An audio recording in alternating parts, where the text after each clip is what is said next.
one isn't there currently. It was called the Nile, and so there's researchers that think this, not just myself. I think Randall and some others are in this category. But when the Halcyon Comet event happened, and the Halcyon Comet broke up over BC all the way into Persia and Iran, all these different chunks splashed down. Some of them splashed down the Mediterranean. All that would have been jungle back then, and water washed up and over this salty water from the Mediterranean into the northern African plains around the pyramids and caused this saltification over time.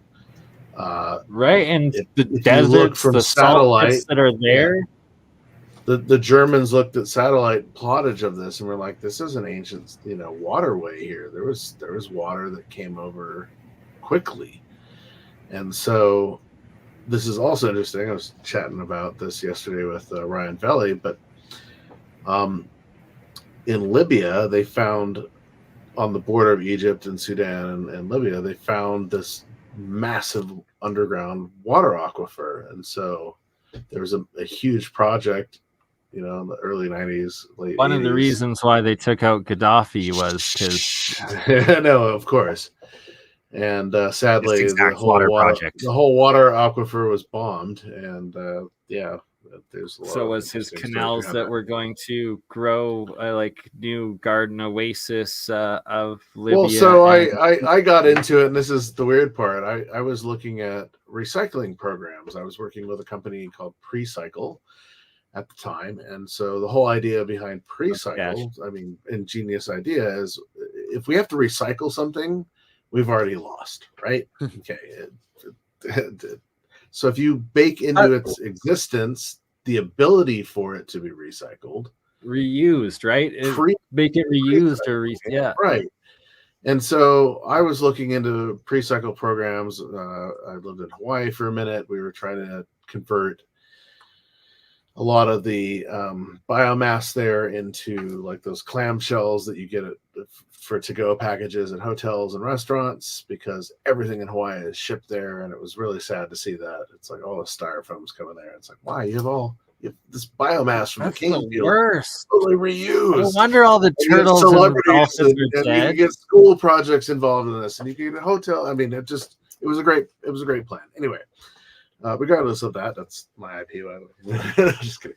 But regardless of that, I started looking into, well, every country has a waste project, and so how do we get rid of some of this waste? And in the middle of the Libyan desert were these huge, cement sections for the underground irrigation system. I mean, you could stack 3 semi trucks inside of these things in both directions. That's how big they were. And some of them were damaged in shipping. And so they're just sitting in the middle of the desert, derelict. I'm like, why can't we reuse these? Cut them up, make them into, a place where you can put potable soil or water systems, aeration water systems, sewage, storage bins. I mean, there's so many reuse projects. And I discovered what these were used for, and I'm like, wow, why have we never heard of this underground water project? Gaddafi wanted to feed all of northern Africa with it for free. Give them the golden dinar, which would have completely crashed the oil petrodollar system, which is sadly happening right now. Why they got rid of him. Exactly. It was inevitable and is inevitable, and it's happened. We're in the process of it. So anywho, that's why it's a golden opportunity for breakthrough technologies to come, because it's right. Yes. The petrodollar control system is crashing. Energy scarcity is rising, and it's time for new technologies to take over and the world to be free. Ding, ding, ding. Yes. Hey guys, I wanted to show you something, if it's okay. Oh, please do. Absolutely. Here's the Wamu, right? Or however you want to say it. Here's the black pyramidion. Right on the right side of it, you'll see on my cursor. It shows it right there. They knew it was coming. I actually have a photo of this. I'll have to dig it up. This is in the Cairo Museum. Yeah, I know it's on the bottom floor. Yeah, you can see by the ridge right there on the bottom. Yeah. And the ridge right there. It's the exact same thing. It's just over time it shifts a little bit. But they knew it was coming, and it kind of coincides with the Day of the Dead that they have in South America, where you can, the first time that you can actually see this was when the moon and the sun lined up. Okay. That's the first time you can look around and see a moon that, whatever it's called, came into our solar system. So interesting. They have a lot of ties, and every time you see these things on the ground, I didn't have a picture of it, they would show where you can look at the moon and you can look at the sun, and they're right next to each other, okay, on the ground, and then you can observe them. So they were looking for this to come in. It's some kind of a sign to them on what's coming, into our solar system. Or it's the Anunnaki coming back potentially, right? Or it's the Dropa, because that's in my Dropa book. Screw the Anunnaki. Cool. Weren't they coming back to destroy the Earth? I think it's all one of the same. Well, they're all a Syrian binary star system race of beings. Yeah. Anyway. That's all in Wasn't that the legend? They were supposed to come back to destroy the Earth or something? I'm not sure. Oh, right on. Tell us about the Dropa. The Dropa legend. What's included? Hans, flash your Dropa book one more time. Slaves or something? And what is the legend of the aliens for the Dropa stones? Are they coming back? Are they good? Are they bad? Well, so the whole thing was, how did they get here in the first place? So deconstructing this down to a pinpoint, the Dropa 22,000 years ago in the Sirius star system, there was a war amongst the different races that were living in the system, and so Sirius is part of Canis Major. Not sure got it. Hopefully they aren't racist. Whenever there's racist, there's race wars, and it's not realiencists. Don't be a realiencist. I'm a little optimistic, and I'd like to believe that somebody or a species that has the ability to travel intergalactically would be evolved spiritually as well. I'm an optimist that way, but I realize there's probably a spectrum. Well, this is interesting because this race of Dropa become intermixed when they get here. Anyway, back to short story short, they have this cosmic war amongst these civilizations. The war destroys one of the most inhabited civilian-based moons through what is described as nuclear technology. There's a lot of stories that go into creating this narrative. Anyway, I'm just giving you the overview. Moon or planet? Because it's a moon. I'm with the belief of no. It's described as a moon. Okay. Anyway, this gets into the Buddhist stuff. And so they end up coming here 10,000 years ago after their scientists discover basically we can go to other stars. We're a type 2 civilization in a sense. We've been doing this through our war, but let's band together, build these cigar-shaped arcs or generational ships, and travel to other stars to find and have Goldilocks worlds, basically, that we can either colonize or terraform for us to be able to live on. Well, 10,000 years ago, the Dropa ship from Sirius ends up in our solar system. And so they come here, they realize, oh my God, Earth is very much like our planet. The sun is very different. The gravity is very different. We're going to send down some exploration vehicles. We've been traveling for 4,000 or 5,000 years, from Sirius to get here, or longer. This is why they're generational sleeper ships. And, well, these aren't the Dropa stones. Those aren't either. Anyway. But yeah, the Dropa stones are very similar to bidiscs, and so hold on a second. That's why I'm kind of laughing like this. Right, because Hans has actually lived in Mongolia and actually has real ones. In Nepal. Nepal, sorry, Nepal. I got that wrong. Sorry. This is a red jade Chinese. It's a Chinese bidisc, and so the glyphic writing on it is Proto-Chinese. It's before most of what we see today with Mandarin and like Cantonese Chinese language. This is all glyphic writing before it, and the Dropa stones are described very similar to this. But sorry, can you hold that up one more second, Hans? Like to try to get some of the glyphs focused in on. And it's like, this is how you know this stuff isn't forged or faked, because like before AI and like to have to go in and get proto languages, like to come up with the actual exact like hieroglyphs that were pre and the current language, it's just like how the accuracy and the amount of work to like get that right. It's just crazy. But now AI is proving when we get the databases of all of these OOPART artifacts of proto languages, like Proto-Sumerian, like Proto-Hieroglyphic, like Proto-Sanskrit. Speaking of alien script, this new LLM, what is it, Llama script AI is like, they're comparing it to an alien. What?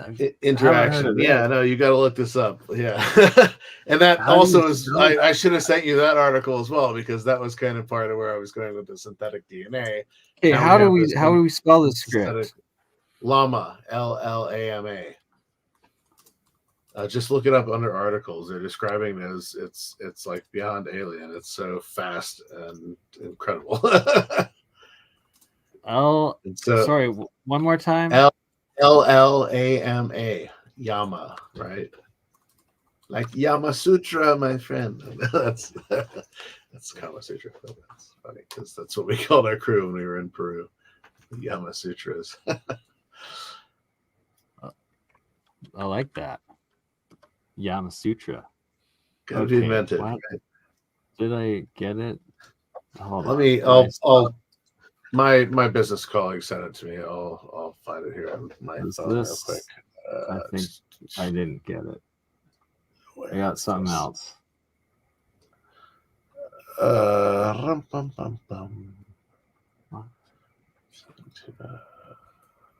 on. Weird.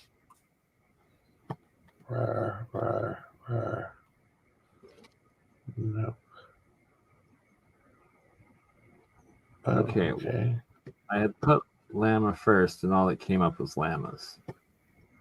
No, go look for articles under llama DNA, or sorry, AI. Where is this? Oop. That's probably the key word missing. It's like ChatGPT times 55 million. All it's given me is pictures of freaking Facebook Meta and a llama. What are you looking for? Spell it out one more time for Nathan, please. It's LLAMA, but it's an AI. Like this is what I'm getting when looking that up. No. That's not useful. Right? Like seriously, just no, don't put script. Yeah, I not want us to see.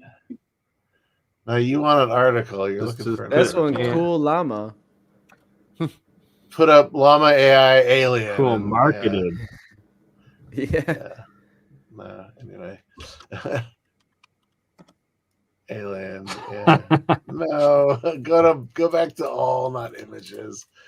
Come on, brother. This is not an image. Oh, okay. It's because I'm only on images. That is. I wanted to see the script. So many pictures of llamas. It is looking for alien pictures. Is that what it is, bro? You're definitely hooked on. No, I'm the looking Yama for Sutra. the script. I'm looking for. No, the script. you're hooked on the Yama Sutra. There, I'm sorry. What? No. What? None of that. None of the AI llama stuff. All right. Artificial intelligence. Meta's open source LLM. Yeah. It's 405 billion parameters. Yeah. They call it alien intelligence. Yeah, alien intelligence. Right. Yeah. What? Multi-dimensional llama AI. What the heck?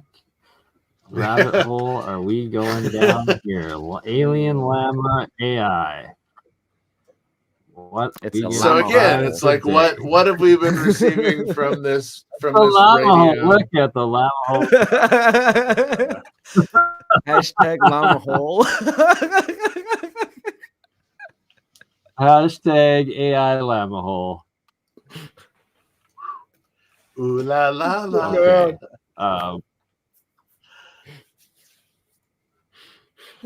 Oh, we got to go to more. So they're giving it all this really interesting,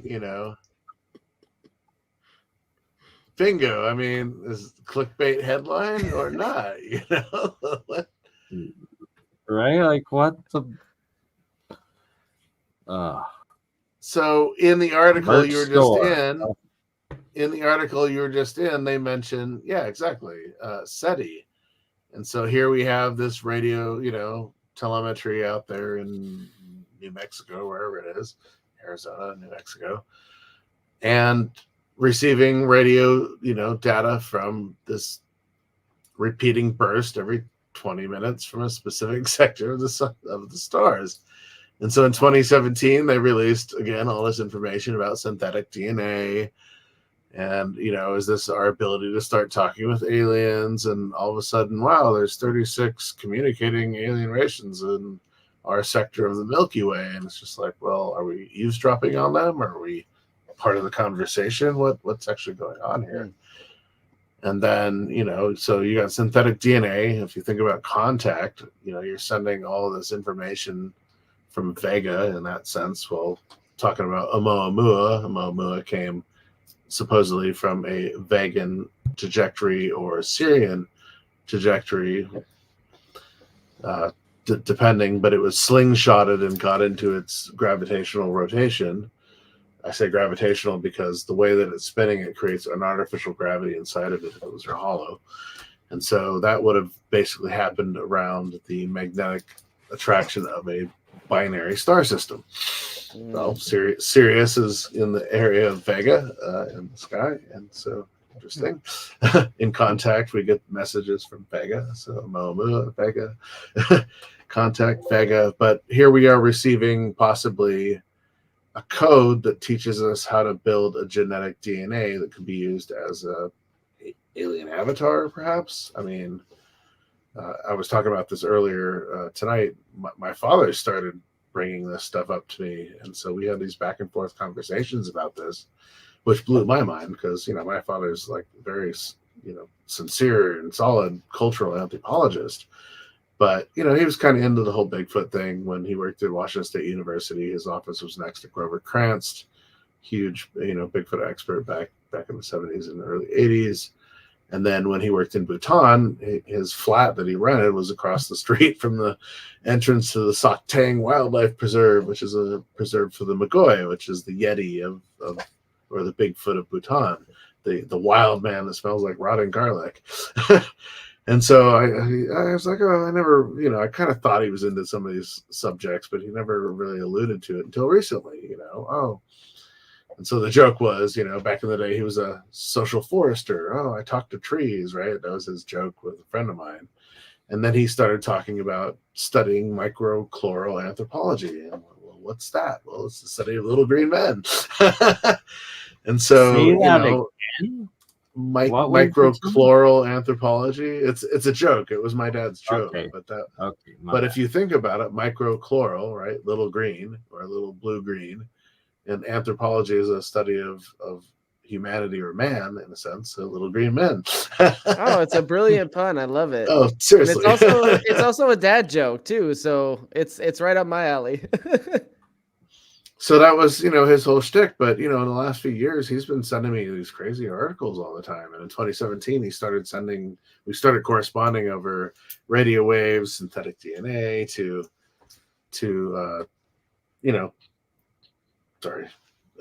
building out some of these concepts. And, all of a sudden, all these other disclosures came out in 2017. And so Yeah. We started getting into this old Dropa story now, so I kind of had to give a little context. But yeah, the Dropa, very interesting culture. It's a transliteration that works across most of South Asia. So in Far Eastern Kham Tibet, Central China, they're the Dropa. There's stories around who these people are. A lot of it I set out to debunk and discovered a lot more behind it, and realized that the people doing the research into these fields didn't really do a lot of research into these fields. And so some of it is like, okay, I'm debunking the debunkers. And then the other half is, okay, what's really going on here? Because here you have this nomadic race of people coming out of this area of China. They have this direct connection through their form of Buddhism called Nyingma Buddhism directly to Sirius. And so there's this aspect that's not really discovered in their story, in the historical storyline. And when you look up the Dropa, nobody talks about this. I do, because I researched this in my thesis, not them in particular, but Buddhist cultural mysticism. And so I started finding this connection in Bhutan, where my dad was working, and I got access to the stories of levitation, the stories of ascended Tolku masters, the stories of astral projection, Mount Meru ascending as, a dimensional portal, as the chakra points of the earth. So you start with Shambhala deep in the earth, this sacred city of Agartha or Shambhala or Shangri-La, and then there's different dimensions, different chakra points that go to the summit of the mountain. Well, the mountain's a real mountain. It exists in Tibet. It's on the northwest corner next to Ladakh. And so this is a very interesting place. Mount Kailash, very different. Mount Meru, also very different, but it's considered a dimensional portal as well. And so when you get to the summit, it connects by a rainbow bridge. Mount Kailash, to Sirius. Mount Kailash is like another mind-blowing story there. But yeah, like it's documented by like Russian scientists and like Chinese and whatnot, like that literally it's known for accelerating your hair and fingernail your growth. By, like, yeah, the only I heard about that. There was a Russian group in the 60s that went up it. Gravitational anomaly. And they started aging rapidly. They never made it to the summit, and when they came down, they all died within a year or two of old age, and it was like crazy. Right. They had aged so dramatically. So the legends of portals, it's like it's not unfounded. There's actual documentary anomalies. And so that movie you all watched, the M. Night Shyamalan movie, Old, that's real. I've actually never seen it. Me neither. Right? I'm going for the opposite. The Benjamin Button one. I don't know. He's a hit or miss, So. He's been a lot of miss more than what a twist! What a twist! Yeah, I do like a lot of his movies, though. I'll give it that. Yeah. There was some good ones. I haven't watched. I don't have time. Movies are like hit or miss these days. It's hard to find time. But if they had a lava tube, then it would make sense why there would be anomalies, because that's the only thing that Earth makes that can actually go from one area to the next and be protected because of all the different minerals and deposits on the outside walls to hold in the lava. Oh, wow. And most of Hawaii. It's Mount Shasta where I was last month. It's a good point, Nathan. This time last month, but that's interesting that you say that because it's very true. You have that kind of effect, and in a sense, the pyramids are recreating that without the lava tube, right? You're still using similar minerals, similar, capacitor effects. Yeah. Interesting. Thank you for bringing that up. That's quite fascinating. Yeah, because when you see lava in Hawaii and it starts running over cars, you start wondering to yourself, what's going to hold this in? And the only thing that can hold it in is lava itself. So when it starts building around it, you know what I mean? Yes. And then it blocks out everything else. So if you wanted to get from here to underneath the earth to like a Darfa or something like that, It would have to be through something the like that. Secret to Elon's tube network or whatever, the hypertube, the lava the tube. Oh, that failed. I don't know. Apparently, you didn't listen to Trump and Elon's X space because no. Stop. You're all missing the bigger story. Okay, so he has a company called the drilling company, right? What is it called? I can't remember the name of his drilling company. Right? Something. Okay, hole. Elon's hole. We'll just refer to it as Elon's hole drilling. Okay. Okay. He has this. He has SpaceX, right? And Hyperloop. How close does SpaceX sound to space sex? Like, is that the mile above the Mile High Club? It's all very Freudian, if you ask me. I mean, giant penis-shaped space shuttles with Jeff Bezos'. Did you see that? Oh, Jeff Bezos is right. Like, it was so regarded. Yeah. And then what's? That reminds me of Austin Powers. I'm trying to think of Elon's other one, Neuralink. Oh, dude! So we've got the origins of Total Recall with Neuralink, right? Oh yeah, no, and you we see a can lot now drill into the moon with the. It's called the Boring Company. That's what it's called. So we can now drill into the moon. Don't look into the Boring Company. It's boring. Don't look into Elon's drills. Right? Okay. So the Boring Company. So if we can take his drills into space with all these failed rocket attempts, which are subterfuge perhaps, and he gets to the moon with these devices, we can bore into the moon. We can have Hyperloop there because of the low Earth gravity of the moon. See, that would work good in low gravity. It would actually work. That would work good in low gravity. I would admit what I'm saying. And so it's like, why it's not technology developed for here. It's technology developed for there. Yeah, that makes sense. You develop something here and then make sure it works. So you. But one of those drills is way too heavy. It isn't if you break it up into multiple pieces. Yeah. No doubt, actually, and what's actually going on the moon and the dark side that we never see. Look, we're gonna try and reland all these rockets. While we is there 15 cheese others on the moon? Right, especially at the North and South Pole with the ice caps. Why send up a bunch of stuff up there when you can make it? Why not put up a refinery? I mean, stuff like that.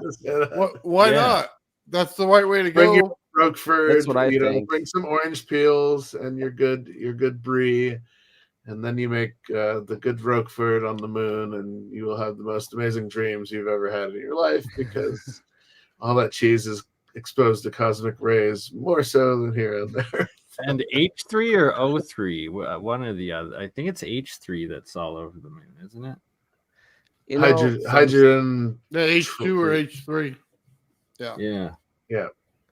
As much as I'd like to go to the moon, I always go back to that story that they told. I forget which astronaut. They said there was an eerie presence. Santa Claus and the bogies. They had experiences. No, one of the Apollo missions.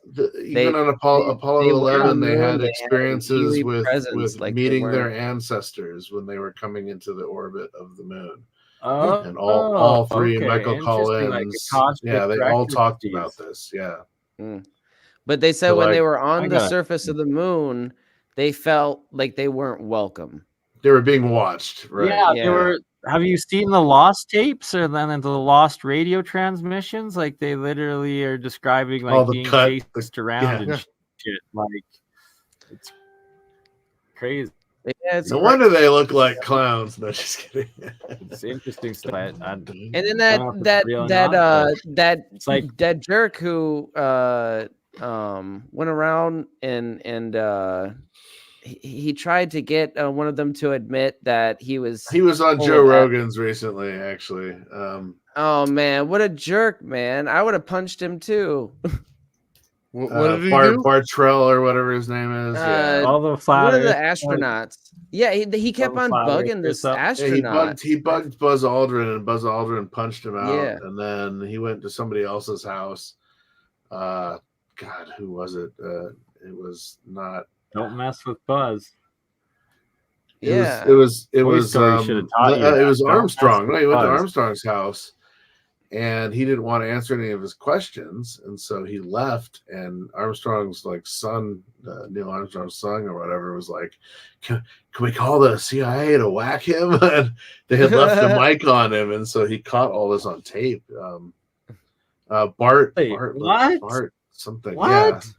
Yeah, no, he talks about this on Rogan, but it's also in A Funny Thing Happened on the Way to the Moon. Anyway, you guys all look it up. That's the name of the video that it comes from. I'm gonna have to. That's pretty wild. Because he discovered a bunch. Interesting. He discovered a bunch of footage that NASA sent him, and it looks like they're faking the distance that they are from the Earth, and so they're holding up a stencil in front of the window. I've seen those, right? Yeah. So that's all part of this video. Yeah. I was always skeptical. What I suspect is if there's a lot of fakery, but I'm sure real, that it's they probably pre-recorded stuff.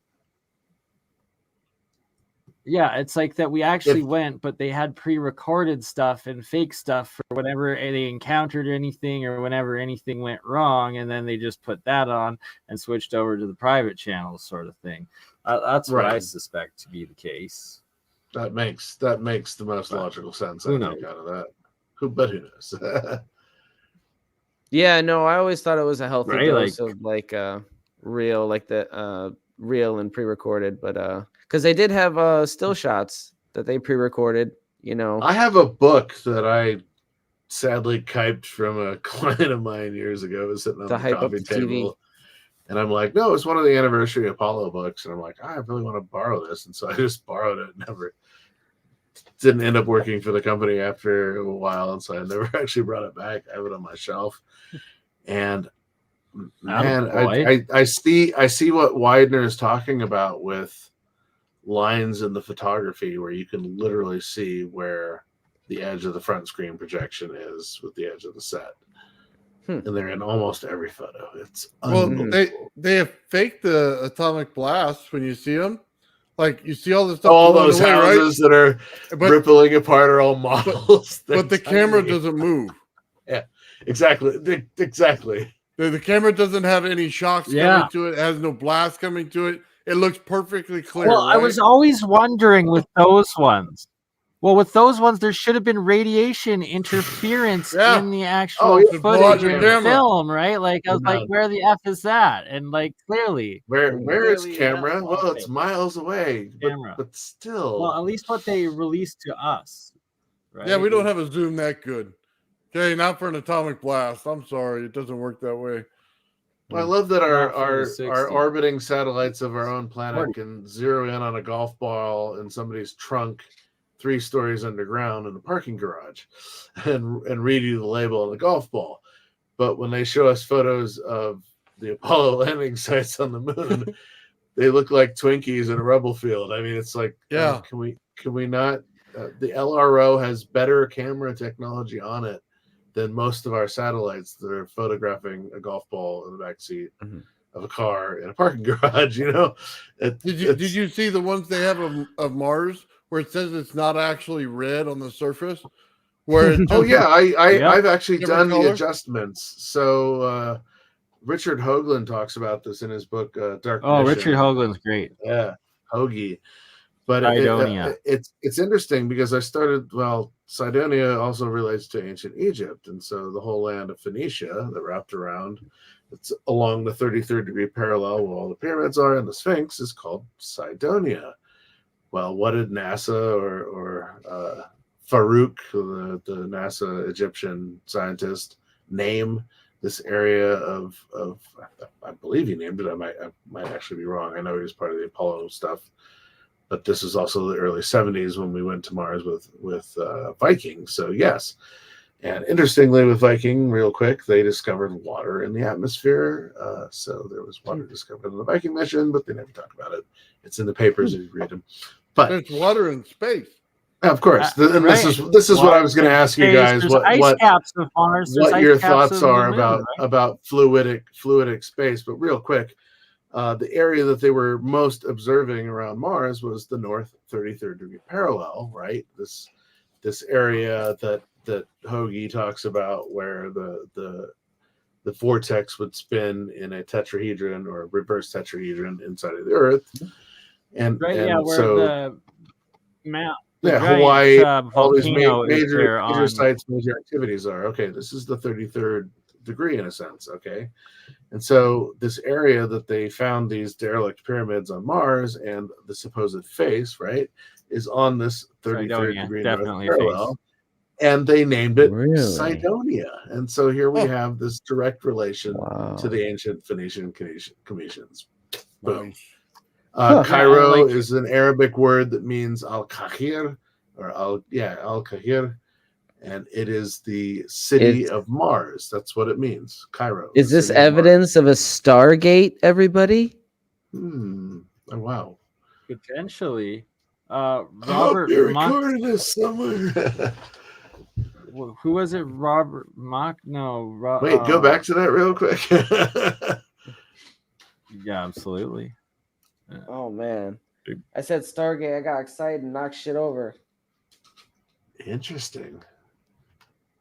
That's Mount Olympus, the largest volcano back to mountain Mount Meru. So here you're connected to Sirius through a Rainbow Bridge. We're looking at the Rainbow Bridge right here. Oh, that's cool. Thank you, Bernie. Right? Okay. Nice. And where else do we hear of the Rainbow Bridge connecting us to other worlds? Well, this is the Bifrost and the Nordic, legends, right. Okay, but when you're in the Himalayas and you're on the Tibet Plateau and you're on the roof of the world, in a sense, right? The Milky Way would look like pardon my French, an effing rainbow in the sky because you don't have any light pollution cutting it out. I witnessed this in Peru. I was blown away with looking at the Milky Way in Peru. You're at 13,000 feet and it's right there, and it's a rainbow that stretches from the top of the mountains to the horizon. And so is this your Rainbow Bridge symbolically as well? So, I mean, the Buddhist mysticism is talking so much interesting stuff, but this huge connection to Sirius. And so it always keeps coming back to Sirius. Yeah. Sirius is serious. Seriously. We seriously might have come from Sorry, Sirius, we kind of went off topic a few times, but yeah, no, that was kind of it's interesting. Yeah. Yeah, no, this is all really cool. I love this graph. I'd like to get into it a little bit. Oh yes, I'm blown away. Here's your Rainbow Bridge, right? It's a spiral. Yeah.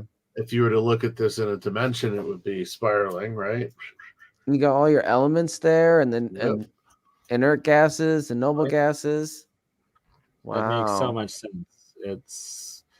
This is the Walter Russell, one of 20 different Walter Russell periodic tables. I wonder if we could pull up the POM and see if there are any connections, because I bet there were. There's huge amounts. Yes, them. Absolutely, you're bang on with that. I actually included that in my email to Sheila yesterday, talking about that. We really need to get Malcolm Bendel on here. Oh, we shall. Did you want to bring that up, Ben? I forgot to compare it. Do what? The plasma, or here I got this guy. Compare this guy right here. And so the color charts of the frequencies and the octave aspects, combining and comparing it with let's see if the colors and the elements are the same on both charts. I guaranteed it will apply and work, and this is what we need to put into the computer AI systems to figure out. Oops, sorry.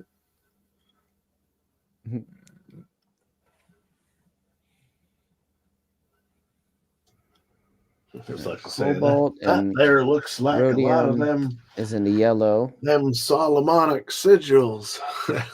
Can you go up? Lutetium. Yep.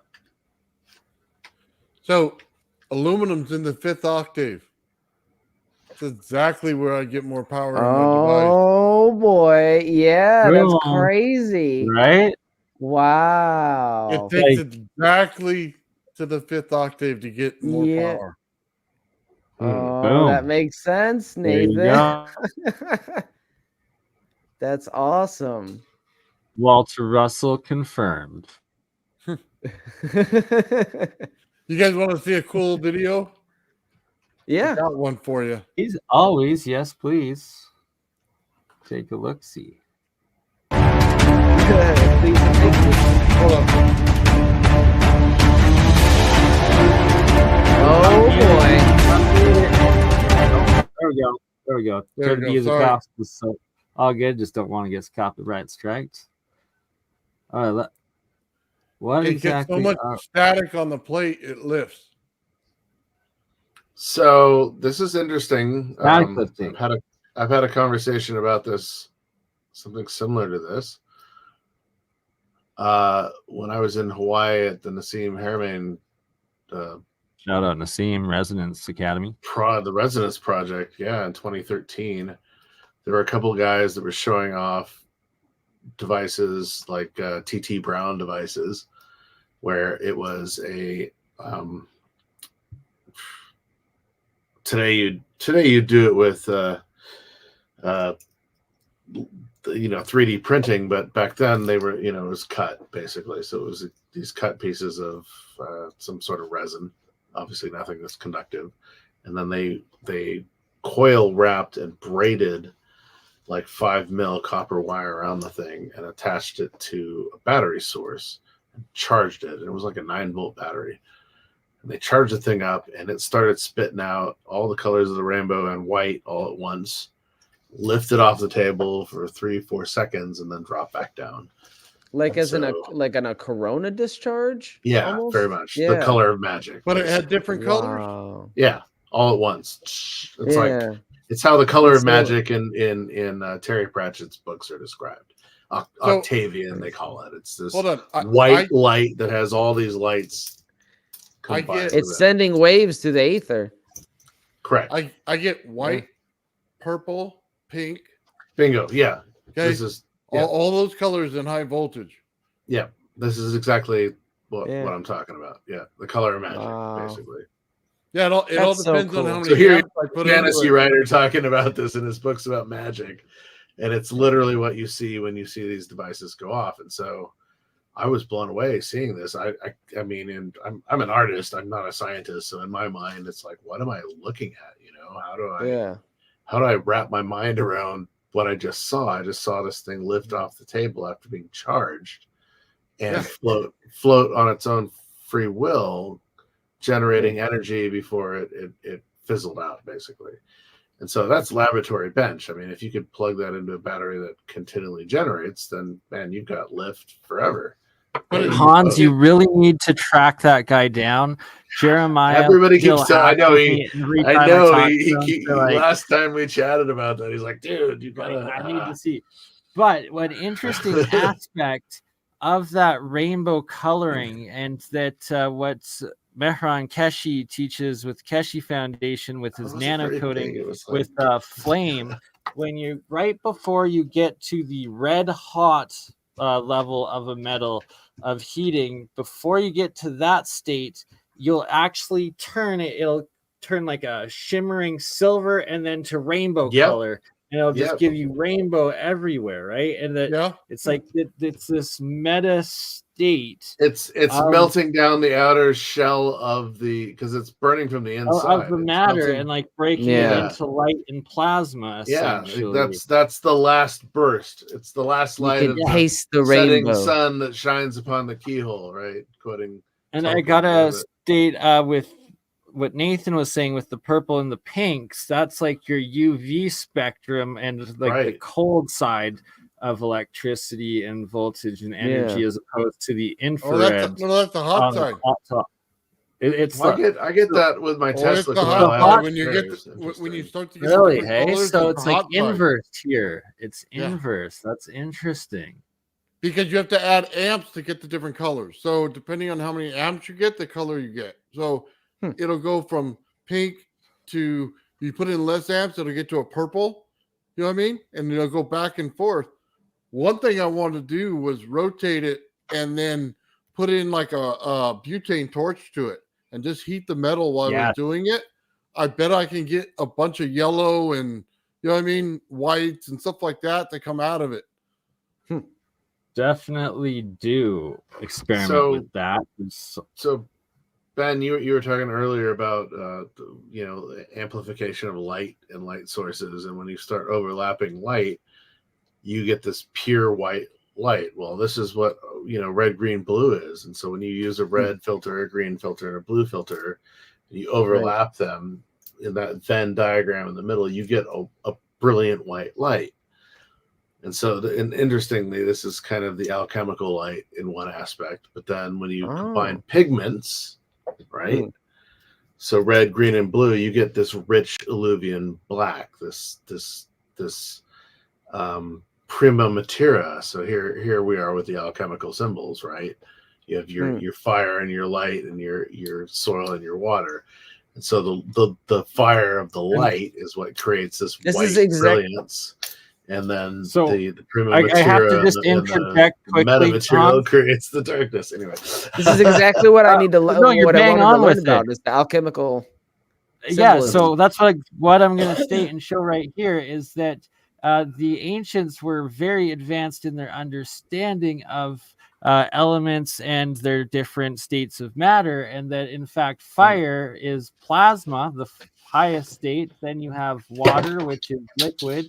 You have air, which is a gas, and then you have earth, which is a solid. See, that all makes sense now. Matter, and that flame, all makes sense. Plasma, that's up. It goes up. Air, that's a gas. It also goes up. Well, earth, that's a solid. It goes down. Water, it's also a solid, and it goes down. And that earth goes further down than the liquid. So what's the line going through the pyramid? An air and earth? Yeah, so those were the heaviest of the middle. Sorry, I think it's the middle ones. Yeah, see, these are everything above it is in the atmosphere, and everything below it is attached to Earth, and the other way around. Everything below the line with Earth is underground, and everything else above it is attached to it. You guys want to see the color change? Absolutely. Give us the juice. Give us the juice. So let me add the file here. Oh, it's not up on there. Okay. Thanks, Bernie. This has been a fascinating evening. Right? Like a lot of connecting dots, and it keeps coming together more and more. Well, just and here I was just gonna go to sleep. A lot more about a lot of these elements. It's like, okay, I now have a broader understanding of some of the science behind it. Having been there, I've got the physicality of some of these ancient sites. Now we're expressing, how they're working in a plasmoid or piezoelectric state, which is, what originally was I was going to build this thing as an atmosphere motor, and well, I failed. So I decided to just hit it with a lot of high voltage and see what it looked like. And well, you can see that it pretty much is starting on fire. It changes all the colors in it. All right. Anyway, it's pretty cool, man. Take a look, have fun with it, and towards the end there's some. You can see the purples in there. You can see the yellows. Anyway, if you like this kind of stuff, like and subscribe. But have fun with it. Thanks.